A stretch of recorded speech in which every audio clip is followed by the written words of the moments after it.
Assalamualaikum to all my lovely students. Our next period is Hindi. Star Akshar Gyan. So take out your Hindi book.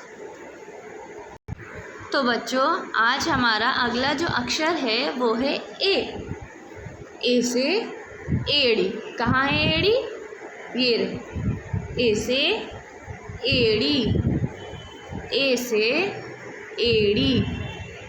मेरे साथ repeat करिए, ए से एड़ी, ए से एड़ी। फिर से बोलिए, ए से एड़ी। ए से एक तारा, ए से एक तारा। इसमें एक तारा इसलिए एक तारा। ए से एक तारा, ए से एक, ए से एक मतलब वन।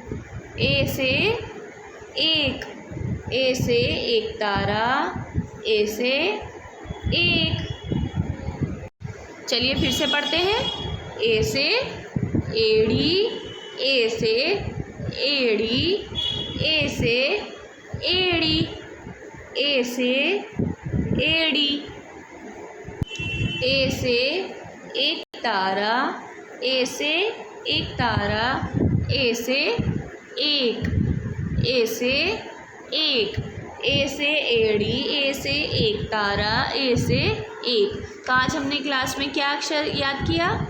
ए। Very good. ए से एड़ी। तो आप सभी बहुत ही अच्छे से लर्न करेंगे। Thank you.